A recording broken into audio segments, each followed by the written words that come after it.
remember that one guy? You should throw us in. The one guy at the Pelicans game that like wore like the jumpsuit on the court side and I just jumped Oh in. yeah, and he jumped on the court and I'm thinking you started do that during shooting. the whole game. I don't miss them. So they probably wouldn't recognize me. That would be incredible. They'd be like, dude, who's the little white kid in the corner that's balling right now? And they'd be like, I'm pretty sure that's a fan. Maybe that make a wish kid. But no, my favorite. Yeah, Heat are my favorite team. I'm. They've been kind of. Well, they had a great game against the Pacers last night. Jimmy Butler showed T.J. Warren up. Yeah, exactly. Well, finally, I mean, Butler's not really played too well. He had 38 total points as of yesterday in the bubble, and T.J. Warren was balling. And then I think it was more of a Butler woke up and was like, I'm not letting this kid come Oh, out and show me up. And the Heat have been playing very well. What I love about the Heat is not only are they well coached, they're a well-run organization from the summer league, from the G League, all the way up into the main NBA. They're well run from top to bottom, well owned by Pat Riley, and I like the young core that you have between Tyler Hero and I can never remember the other white shooter. That's right. Yeah. So you have those two guys mixed in with a lot of like Kendrick Nunn has been incredible this year, candidate for rookie of the year. So I like what you got going on. I think you're one piece away, one main guy away from making a real run at the championship again. Yeah, I'd be interested. I mean, definitely the best team in the East is the Bucks. Number 2 is Raptors. Raptors defense is unbelievable. They're just so damn good. Like Fred VanVleet, so surprised me how well he is from his journey.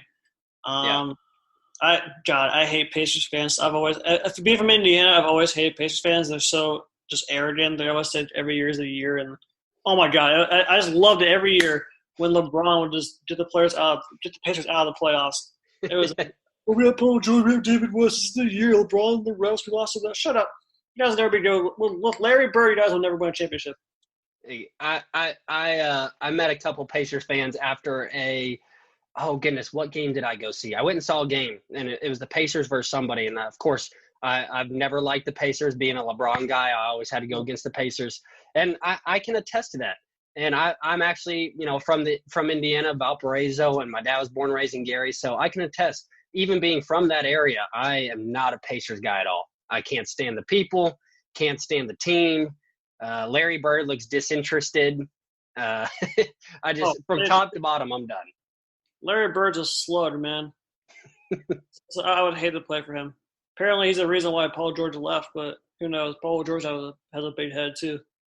Well, ain't that the truth? I mean, he left Oklahoma after saying that he was going to be there for the next 6 years and that it was his time with Westbrook. And then he's like, I'm going to dip out and go to the Clippers, guys.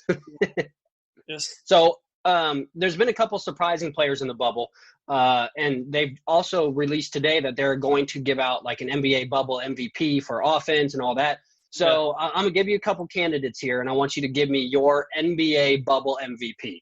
So right now, of course, Devin Booker at number 1, T.J. Warren at number 2, and let's go ahead, and I'm torn with this third guy because it's been Paul George has been incredible, but also it's hard to really shy away from the Greek Freak. So let's go ahead and put Paul George and the Greek Freak there. Out of those 4 players, who are you thinking right now as your NBA bubble MVP? So this is strictly based off the bubble games, not the whole season from like March. Yeah, so the NBA regular season already has its MVP award getting ready to give it out. That's actually closed down. And then they came up with a system where they're giving out individual awards strictly for the bubble for these 8 games. This is going to be interesting. I'd say Devin Booker just because they're undefeated still. I 100% agree. I think if you have your team not only undefeated, but you're playing at an elite level on top of being undefeated, I don't see how you shy away from Devin Booker. Now, don't get me wrong. T.J. Warren, if he would have balled out last night against the Heat and, had 39 points, I think T.J. Warren's right there with Devin. But after he only had 12 points and I think 5 rebounds, you can't really give that to T.J. Warren. Devin's been incredible. One of the best performances I think we've seen from a player in years, honestly, in this short run that he's had. No, I agree. I think it's so hard to kind of – I think it will go to Giannis just because it's Giannis. It's kind of like it's kind of like, just LeBron. Like, from 2004 to whatever. I just LeBron's going to get it. I think Giannis will get it just Giannis, but I think it should go to Devin Booker. Yeah, I think Devin Booker should definitely win the bubble. I have if we look at it the regular season where it's LeBron right now, it's LeBron and Giannis and James Harden are in the running for the MVP of the regular season. Oh no, James, read that. I put out a tweet the other day. Sorry to interrupt. I put out a tweet. You're good.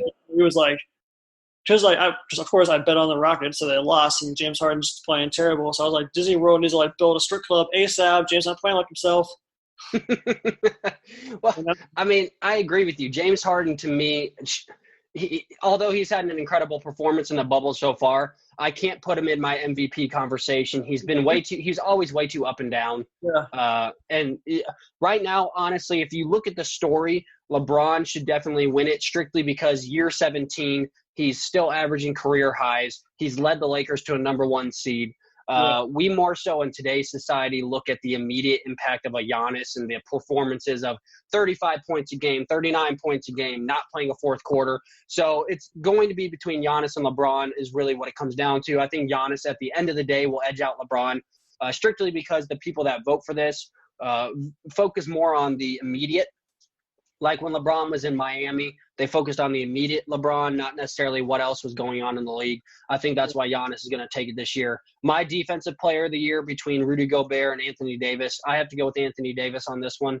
Now, I know a lot of my listeners are going to be rolling their eyes because I am a Lakers fan strictly because LeBron's there. But if you look at what Anthony Davis has done on the defensive side of the ball this year, the amount of blocks that he's averaging, I don't see how you put Rudy Gobert up there, as he reminds me of a James Harden, very inconsistent. One night he'll go for 20 and 12 and have 6 blocks. The next night he'll go for 6 and 2 and have no blocks. So that's who my defensive player of the year is. Who do you have as your defensive player? Definitely not Rudy Gobert. I've seen that ever since his first game. I've seen that dude let the tiniest guards lay it up on him and get past him. I think Rudy Gobert is fucking trash. I might be saying that because I bet on the Jazz a couple times and Rudy Gobert just did not show up or want to actually play. But it's all facts. But I would go Anthony Davis as well. I really would. All right. Well, see, at least we agree on some things. Who do you think? Who's your regular season MVP? Either LeBron or Giannis. I'd give it to Giannis. Yeah, I think those are going to be who ends up actually winning the awards. Now, I'm a little bit biased. Of course, I am a LeBron James fan. He's the all-time GOAT in my opinion. So I would put LeBron there just because what he's doing at year 17. But I go AD and probably Giannis are going to end up walking away with it. Last but not least, we'll go to the awards. We're going to go Rookie of the Year. All right, we got Ja Morant, Zion Williamson, or your boy, none.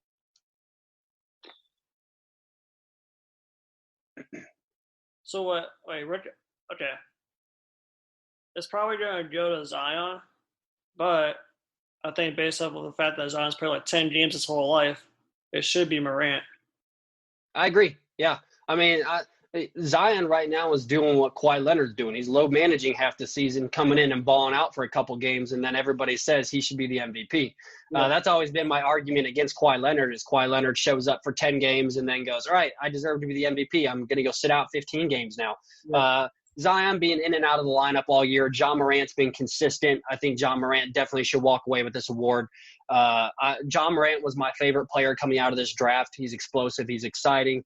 He's going to be a better shooter. He's Westbrook with a little bit better shot right now, and he's only going to get better at shooting. Ja Morant's my walk-away Rookie of the Year. I always feel like I get stunned by a wasp when Westbrook does for a jump shot. It just hurts. Yeah, and it's not pretty, and it's always rushed. And he does that thing that like players in pickup gyms do, where he shoots and pulls away his hands really fast. If NBA YoungBoy was a basketball player. 100%. If NBA YoungBoy had a little bit better handles, he could. No, I completely agree with you. Now let's go ahead. We've talked a little bit about contenders. I know that you, of course, love the Miami Heat and you'd love to see them win a championship. But it's really boiling down to what it looks like is the Clippers, the Lakers, or the Bucks as who's really going to fall into that, or the Celtics. Pardon me, I left them out. But those 4 teams are really kind of narrowing into kind of runaway favorites to be in that NBA championship. So has your opinion changed? I know you still want to go with the Miami Heat because they're your boys, but who do you see in the championship and who do you see taking it all? Oh, it definitely won't be the Heat. It's gonna be Bucks and Raptors in the Eastern Conference Finals. Yeah. In Western, I think it'll still be Lakers and Clippers. And then I think it will be, I forget what I said the last time we talked, like who will be in the finals. But I would say Lakers and Bucks. See, that's who I have. I have Lakers and Bucks, and I still have not changed my opinion, even after all the struggles the Lakers have had in the bubble. I'm somebody, and I said this on my last podcast, I don't automatically jump to a major conclusion over a miniature fault. If the Lakers had proven this over the whole season that they were inconsistent, I could see a lot of people saying, no way the Lakers go forward. After claiming not only the number one seed, the Lakers really have no motivation to really play hard right now. So yeah. I don't jump to major conclusions off of a bad game. The Clippers losing to the Nets, I'm not all of a sudden going to say that the Clippers are going to lose in the first round. I have the Lakers versus the Clippers, of course, in the Western Conference, and then I actually have Boston versus the Bucks in the Eastern Conference right now. I think if Boston's two stars, Brown and Tatum, can really play together, I don't see a tandem, honestly, in the East that can beat them. I think when they run into the Bucks, though, they tend to play small. But I have the Bucks go ahead into the championship against the Lakers. I still have Lakers in 5. My opinion has definitely not changed on that. Who do you have walking away with the title? I say Lakers, just as LeBron. I trust him. My man. See, we finally got some honest commentary on this show of somebody that trusts LeBron James. He understands his value to the Lakers. I really appreciate the fact that you said Lakers because it's going to make me a happy guy the rest of the day. I've had a lot of people go against the Lakers, and it's funny the amount of DMs I get trashing the Lakers. I'm hoping, just for my own ego's sake, that at the end of this trip, the Lakers really do walk away with that trophy. Can't count out Kuzma. Can't that's what I'm saying. Kuzma, honestly, last night even came out and said that he would shoot over Jesus. Yeah. So for those of you, all the people in the world, that was crazy. Yeah, for those of you people out there who get offended by what Kuzma said, you got to admit it's kind of hilarious that the fact that he said he'd shoot over Jesus. I thought it was amazing. That's straight up.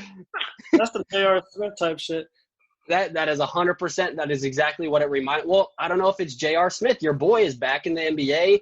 He's not only back in the NBA, but he's back on a contending team. They had a couple glances of him last night on the bench. He looked honestly baked out of his mind. Probably didn't even know where he was.